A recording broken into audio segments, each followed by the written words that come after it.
បាទសួស្តីប្រិយមិត្តទាំងអស់គ្នានៅក្នុងវីដេអូនេះខ្ញុំបាទជួបបងប្អូនជុំប្រិយមិត្តទាំងអស់គ្នា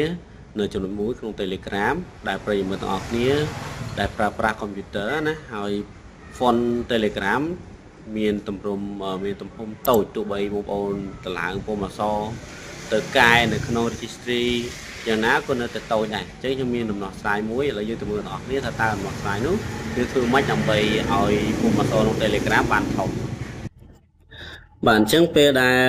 ប្រិយមិត្តទាំងអស់គ្នាចូលមកក្នុង Telegram ប្រិយមិត្តច្បាស់ជាឃើញមាននេះពុំអក្សរនេះទូចណាស់មើលមិនឃើញទេមែនទេបាទមើលអត់ឃើញទេហើយយើងក៏នាំគ្នាមកចូលមកកន្លែង search យើងយកពី registry editor ហើយយើងចូលទៅមើលនៅក្នុងចំណុចនេះ MSL DLG2 ដូរពុំអក្សរបាទដូរ font អក្សរនេះក៏អត់ដំណើរការបងប្អូនខ្លះគាត់ធ្វើវីដេអូប្លែកពីគ្នាបាទមានដូរ OS ខ្មែរ OS ដូរអីច្រើនមែនតើបាទប៉ុន្តែលទ្ធផលចុងក្រោយគឺនៅតែពុំអក្សរតូចដដែលបាទអញ្ចឹងបើពុំអក្សរតូចដដែលខ្ញុំមានវិធីសាស្ត្រមួយជូនបងប្អូនទាំងអស់គ្នាហើយងាយបងប្អូនទាំងអស់គ្នាតើឥឡូវយើងទៅមើលបងប្អូនគ្នាមើល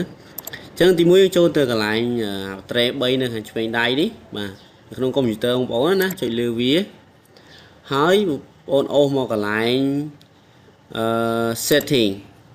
setting យកកន្លែង chart setting បាទខ្លីតែខ្លឹមហ្មងលើកនេះបាទហើយយើងរកពាក្យថានេះ font family អញ្ចឹងចូលកន្លែង default នេះមកហើយយើងទៅអូសរកមើល font ណាមួយដែលយើងពេញចិត្តស្រឡាញ់ណាយើងអូសរកមកបងប្អូនអូសតាមនឹងរកមកបាទនេះ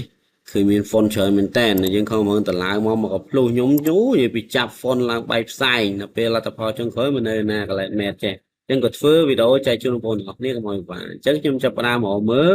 ខ្ញុំដាក់ខ្មែរ OS content នេះទៅលើវាមក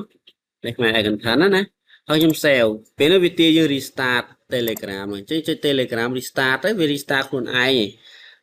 យើងអាចទៅបើកវិញក៏បានក្នុង view អញ្ចឹងណាចុចលើវាមកបាទអញ្ចឹងយើងចាប់ផ្ដើមពិនិត្យមើលឡើងវិញទៅលើពុំអក្សរ Telegram ដែលបានកើតឡើងនេះណាគឺវា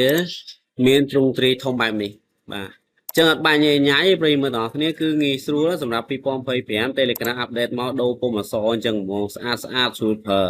បាទអញ្ចឹងសម្រាប់វីដេអូនេះគឺមានប៉ុណ្្នឹងទេយើងអាចធ្វើបានទាំងអស់គ្នាជួបគ្នាវីដេអូក្រោយបាយ